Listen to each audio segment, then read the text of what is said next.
O que será da reforma tributária? Começa agora, Brasília já.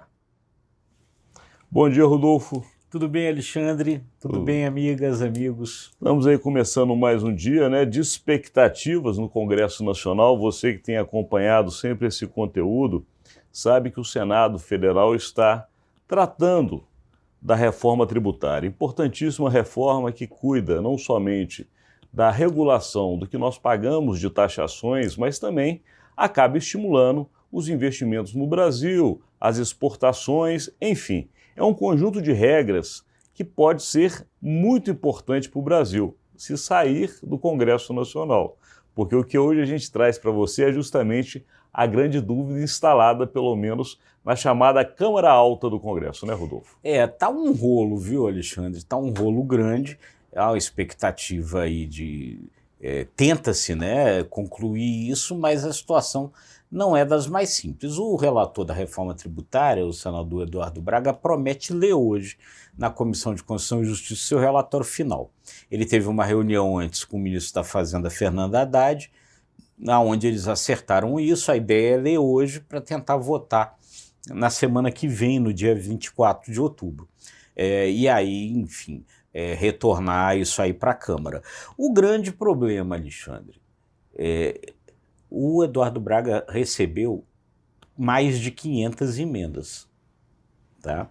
E fora isso, ainda está correndo um relatório paralelo que também deve ser lido hoje, que é um relatório da Comissão de Assuntos Econômicos, de um grupo de trabalho coordenado pelo senador Efraim Filho. E esse relatório paralelo ouviu vários segmentos da economia. A Comissão de Assuntos Econômicos tem 53 integrantes e cada um desses 53 integrantes fez pelo menos uma sugestão ao Efraim Filho. Alguns fizeram mais de uma. Então, quer dizer, você tem um relatório com 500 emendas e outro relatório aí que deve ter umas 100 contribuições.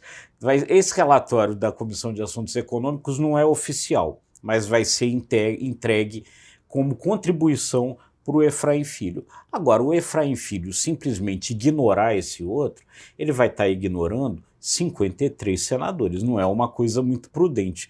Então, esse é o rolo nesse momento final.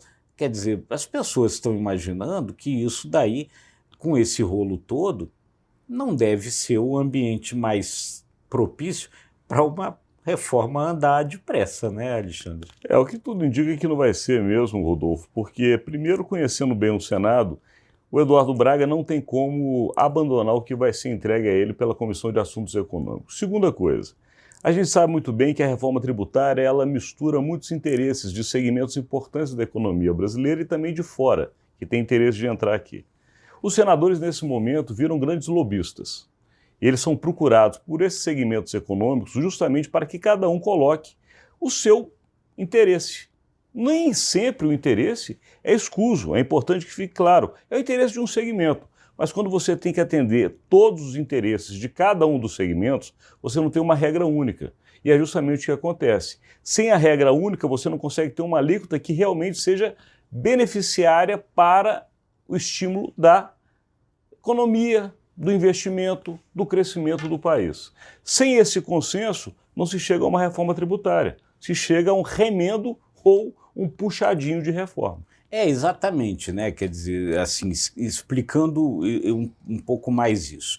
Quer dizer, o que está se propondo? Está se propondo a criação aí do chamado IVA, o Imposto sobre Valor Agregado, que seriam dois impostos, um imposto estadual e municipal, que seria o imposto sobre bens e serviços, um imposto federal, que é a contribuição sobre bens e serviços, substituindo impostos que existem hoje como IPI, ICMS, etc.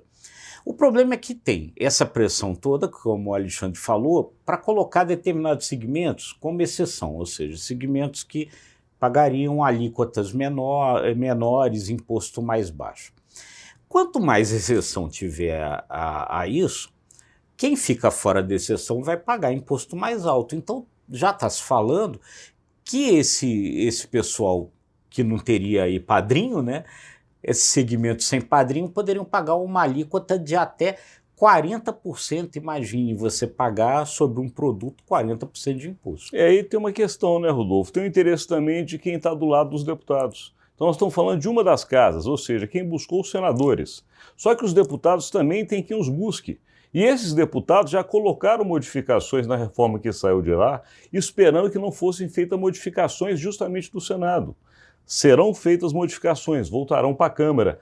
Os mesmos atores que circulam e que têm interesses financeiros e econômicos na reforma vão procurar os deputados. E quem não foi atendido e viu que lá no Senado houve abertura, vai buscar uma abertura na Câmara. No final das contas, Rodolfo Lago, o que vai acontecer? Senado não resolve, Câmara não resolve. O que acontece? Um ping-pong das duas casas, porque esse é que é o grande problema.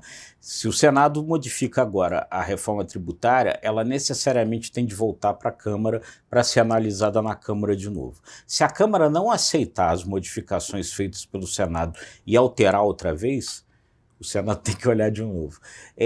Ao contrário do que acontece no projeto de lei, que tem uma casa de origem e ali termina, com relação à emenda constitucional, tem de haver consenso entre as duas casas. Enquanto uma modificar o trabalho da outra, esse negócio não termina. Ou seja, um jogo de interesses que pode ser interminável. Aqui a gente precisa terminar o nosso conteúdo de hoje, agradecendo a sua audiência. É isso aí, gente. Se você gostou, curta, compartilhe e se inscreva nos nossos canais. Obrigado e até amanhã.